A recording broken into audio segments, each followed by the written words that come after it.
December 30th, 2012. I just woke up and thought that I should write this down before I forget.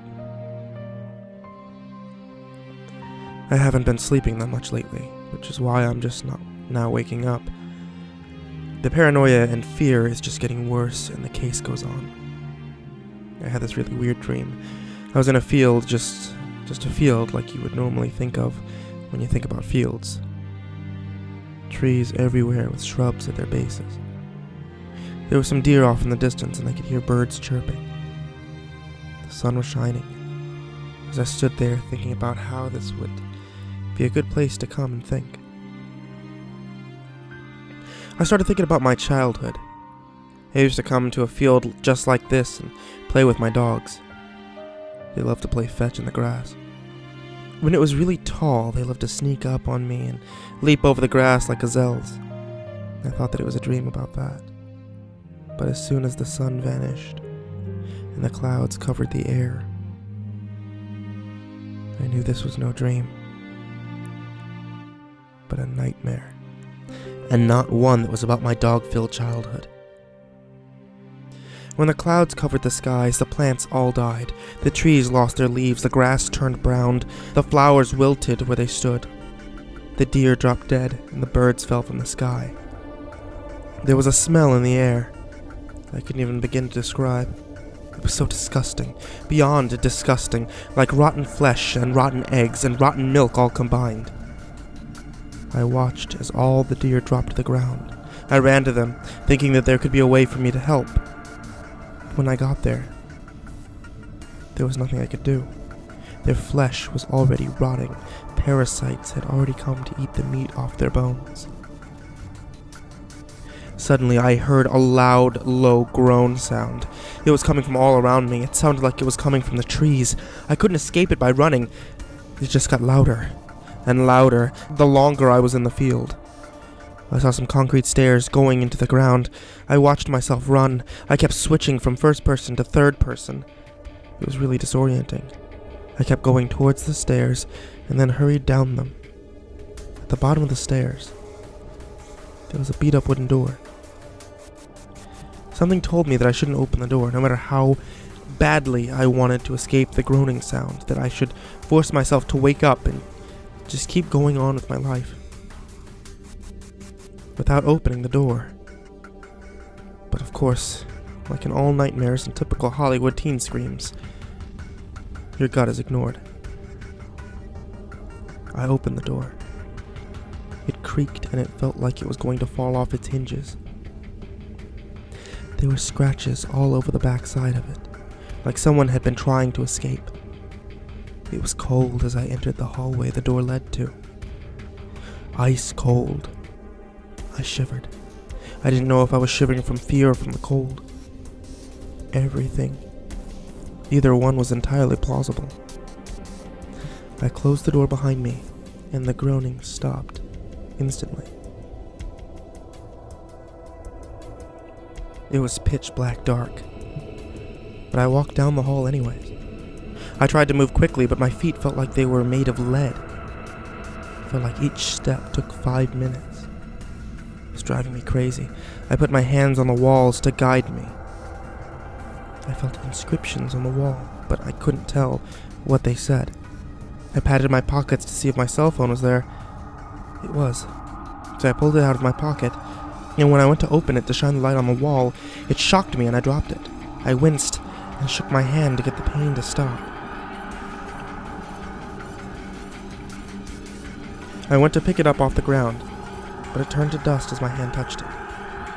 The dust was unusually warm and most ashy, and more ashy than grainy. I stumbled forward, keeping my hands on the walls to guide me. I felt more inscriptions, but I wouldn't find out till later what they were. I felt a corner and slid my hands onto the cold wall in front of me. As I felt it, trying to find an escape, I felt a handle. I put my hand on it, tried to push or pull the door open. It wouldn't budge. So I tried sliding it open, and that worked. It slid open with a loud bang. I walked into the room and slid the door closed behind me. The lighting was like a doctor's office, the kind of light that washes out your skin and makes it look blue. I always hated that light. The room looked like the morgue in a hospital. In the middle of the room, there was a metal table, shiny and eerily clean, like it had never been used. Along the walls, there were drawers that you could put dead bodies in, and the room smelled strongly of sulfur. Next to the table, there was a little cart with various surgery tools on it. I walked towards it carefully. Every step I took was deafening. I got to the table and picked up the first tool I saw. A striker saw. My dad was a coroner, so he would always talk about that stuff over dinner, which I really didn't appreciate. The only time that I put up with it was when I was doing an internship for him when I was trying to decide what part of the police world that I wanted to join. I started thinking about how I had to watch him use various saws to cut open ribs to get to the heart. I remembered the blood everywhere and dropped the saw on the ground, forgetting I was holding it. It hit the leg of the cart, and all the tools fell onto the ground. The metal clanged against the tiles. The sound was just as deafening as my footsteps had been. The sound stopped. I started to look around the rest of the room. It was back in third person. I watched myself wander around the room. My other self looked into the file drawers that weren't full of bodies. He pulled out some papers and looked at them. All the files were in different languages, but neither me nor the other me could tell which language it was. I watched myself find a single paper in English talking about the Lake Bodom murders. I remember Googling the case a couple of years ago out of curiosity, because one of my favorite bands was named after them, and no one ever found out who committed them. Maybe Stitch was behind those attacks too. Then suddenly, I was back in first person. As soon as I oriented myself, I started hearing banging and moaning, and I looked around the room and saw the body drawers shaking. I heard people pleading to be let out, moaning and groaning, begging. I started panicking and ran to the corner. I sat on the ground and covered my ears and closed my eyes, hoping against all hope that the sound would stop. And it did. It wasn't a good quiet, though. It was a scary quiet, eerie. The quiet went on for what felt like forever until the light groaning sound from the field started again. I walked to the sliding door, trying to find a way to escape it again. I opened the door but couldn't see anything. My eyes were still adjusting to the darkness in the hall. Once they did, I saw Stitch, standing at the end of the hallway. You could only see one of his arms. He took a step forward, and I could see him holding his chains behind his back. "Are you trying to hide?" Stitch said. "Where am I?" I asked. "We are inside your memories," he replied. "Why?" "I want to ruin your best memories. I feed off fear and anger. I killed the animals and turned the sky gray. Now look behind you and feel more fear," Stitch said. And all of a sudden, there was the stench of rotten flesh and blood in the air. I turned around slowly. As I turned around, I slipped and I hit my head on one of the counters. I put my hand on my head to ease the pain and closed my eyes. And when I opened them, I looked at my hands. They were covered in blood. I looked around the rest of the room, and the floor was flooded with blood. Papers covered the floor. I looked at the body drawers and saw all of them were open. The dead bodies inside of them were sitting up on their metal beds, smiling with dead eyes and pale skin. One had a gunshot wound on its head, with crusted blood all around the edges. Another had his throat slit. Another was severely burned, his skin blackened. Their smiles were still and frozen like mannequins. I turned back to look at Stitch again. His arm was still bent back. "Meet my latest victim, courtesy of you. He gripped his chains with both of his hands. He jerked someone roughly. As the mystery person went flying through the air, Stitch jerks him back by the neck even more roughly than before. It yelped and cried in pain. He landed right in front of Stitch. There was a chain around his neck. They could have come off, but there were spikes driven into his neck, keeping him in place. The holes in his neck kept oozing blood. His legs were broken off at the knee. His femur was sticking out. The skin and muscle were all torn, still bleeding. From his bottom lip to halfway down his neck, the skin was gone. The muscle was disturbingly red, bloody. It made me want to puke. It seemed like every pore in his body had blood oozing out of it. He was so beat up, some of his teeth were missing, his hair was torn out in chunks, his arms and chest had gruesome scratches all over them. His eyelids were missing. His eyes were drained and shriveled. There were chunks of his face missing along with the rest of his body.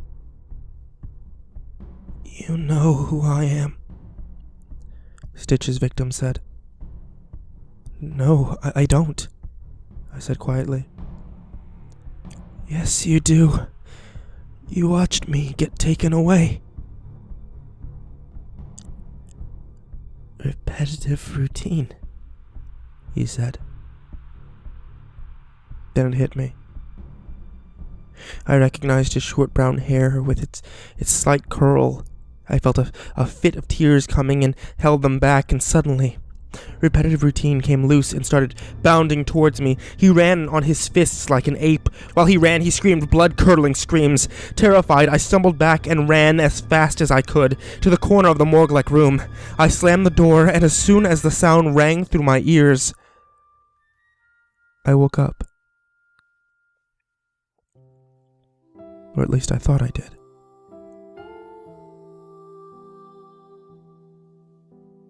"You need to wake up, Ryan. It's time to have breakfast," a voice said.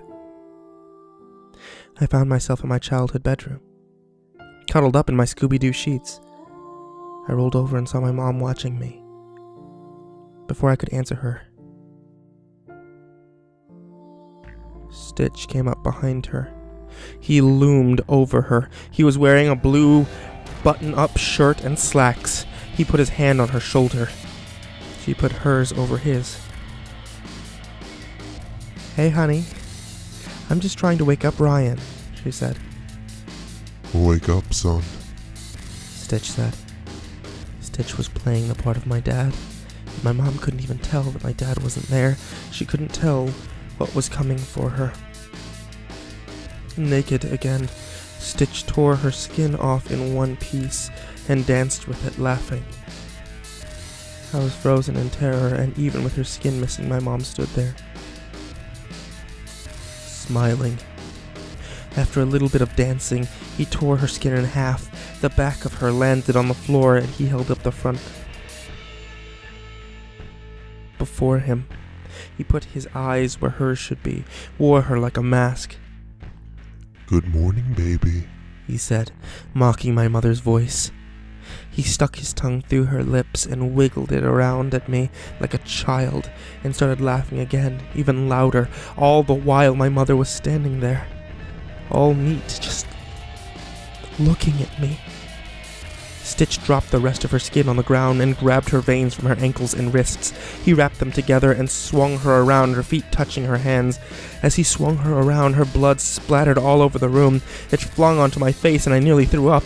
I tried to get up off my bed and run away, but before I could reach the door, Stitch pushed me against the window. A piece of broken glass cut my back, leaving a huge scratch.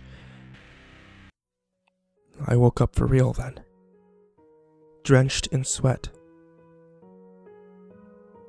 I went to the bathroom before I started writing this.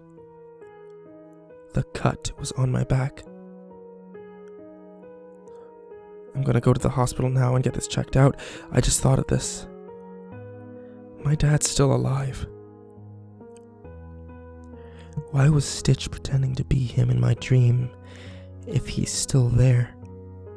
Maybe I should go stay with him for a while. And I know you guys have been wondering about Anna too. I still haven't heard from her. It's been a while now, a week and a half. I'm starting to get worried. She won't answer her phone or emails.